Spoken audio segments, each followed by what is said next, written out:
from our dividends. Oh, We make just that, 10%. Lucky, some people lost 15% pretty much overnight on the stocks themselves. When you make 3 on the dividend and you lose 12 on the stock, let's just say you don't come out ahead. That's not tolerable to you. It's not tolerable to many people.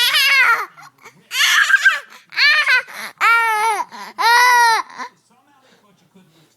We've been saying that you can lose, and ever since the Fed did that fire drill May 22nd, you've gone to lose. So I'm riding the rescue in this environment.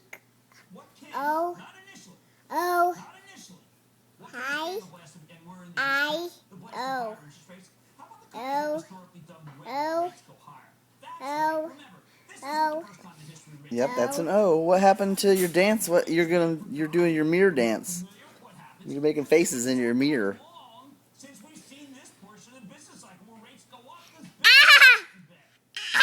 There are 3 groups of stocks that have historically worked in this environment. Written to the rescue portfolios at these moments, more than so choose the financials. And here I'm talking about typically the regional banks. Oh, that didn't go? Oh, that was awesome. For one, something's actually going to be intuitive about this wax. God, I didn't get any of that. That he can take off his bond buying. He was doing it. Take the bond buying. Oh, yeah, he was doing it and...